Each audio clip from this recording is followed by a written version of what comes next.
Why didn't Bleek take over Roc-A-Fella? And the reason why I'm asking is because I remember he opened up Volume 2. He was on the intro, and there was a rumor around that album that that was Jay's final album. So it looked like Jay had it all laid out for him to blow up. I mean, I don't think Bleak wanted to take over. I don't think he had the ability to, Jay was writing a lot of his rhymes. So if Jay retired, that meant he was out of business as well. You know what I'm saying? Like that Jay couldn't if he's still making records, Jay can't retire. Jay was writing his record. Ask Bleak about it. But that was like Bleak. Put it like this: I could understand Bleak's loyalty to Jay because he had Jay as a ghostwriter. But like Bleak was like someone that I had to like. I remember with Bleak, he was supposed like to get on the first side, the A side of a Clue record was a big deal, and we got him real estate on a Clue record, A side privilege, and he was like, I didn't feel like writing a rap or couldn't at the time, and I had to make the decision to bench him. You know what I'm saying? Like I made the decision, like he could sit down because I'm not putting our money into that. He's not gonna fight. I'm not fighting harder for him than he fights for himself. So there's always been like I've always had to push Bleak to put an album out, or you know, it's like I don't know. I personally think I wanted more for Bleak than Bleak wanted for himself.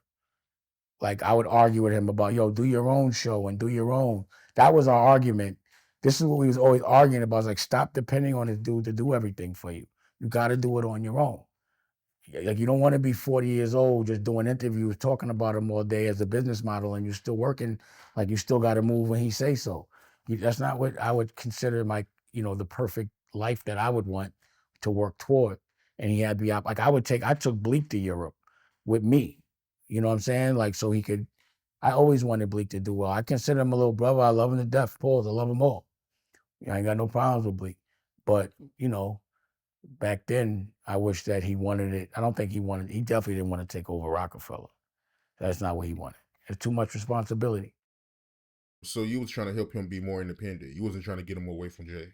No, I never tried. That wasn't what I was doing. I was like, yo, stop performing in his show. I was like, open up for him and do your own show. You understand what I mean? I was like, you don't have to always be up under this. You know what I'm saying? Like you could do it. I wanted him to do it on his own. I wanted like how how Cam had Dipset and Beanie had um State Property. He was supposed to have, I think, Get Low, but ask Get Low about what happened. It wasn't my fault, but I was ready to make him a vice president. He just had to get his label together. He just, couldn't do it for himself. How you gonna do it for somebody else? Right, right. Yeah, I had no idea that Jay was writing for him. I probably shouldn't have said that, but he been talking about me lately, so I didn't care. I didn't think it was a secret, but if he has the nerve to talk about my business, then I don't have a problem, not to say like tit for tat. I didn't know that I couldn't remember. I remember when I said it, I was like, I wonder if that was still a secret. I just thought everybody knew.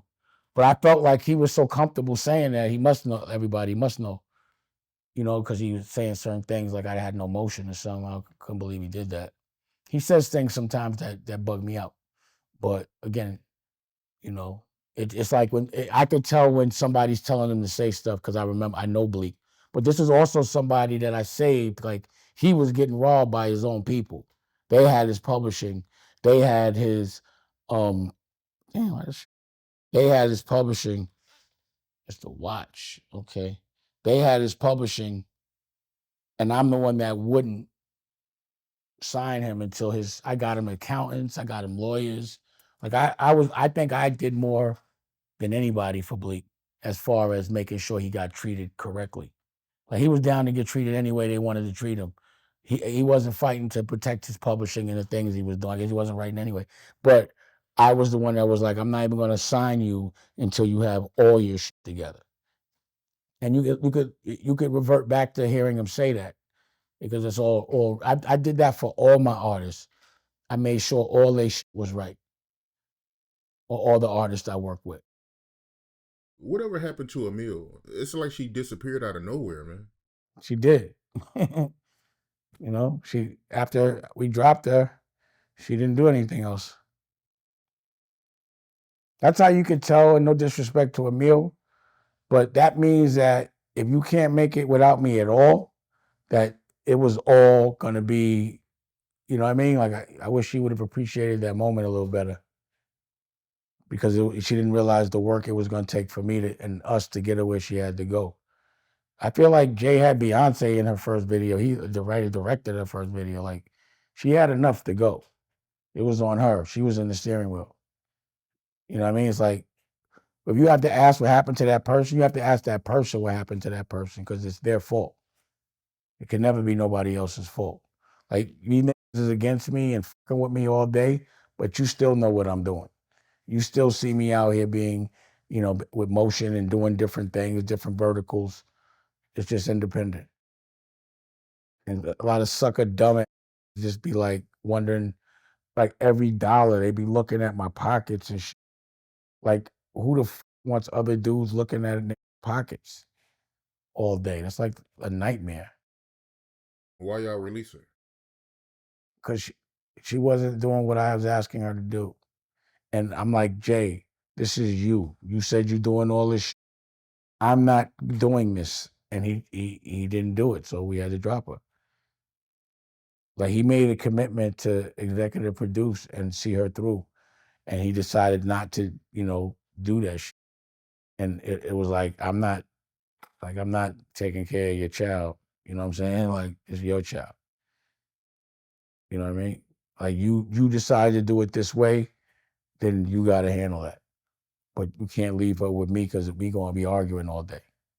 And I'm not fighting. I'm not like, I remember like, I was like, she was starting to gain some weight.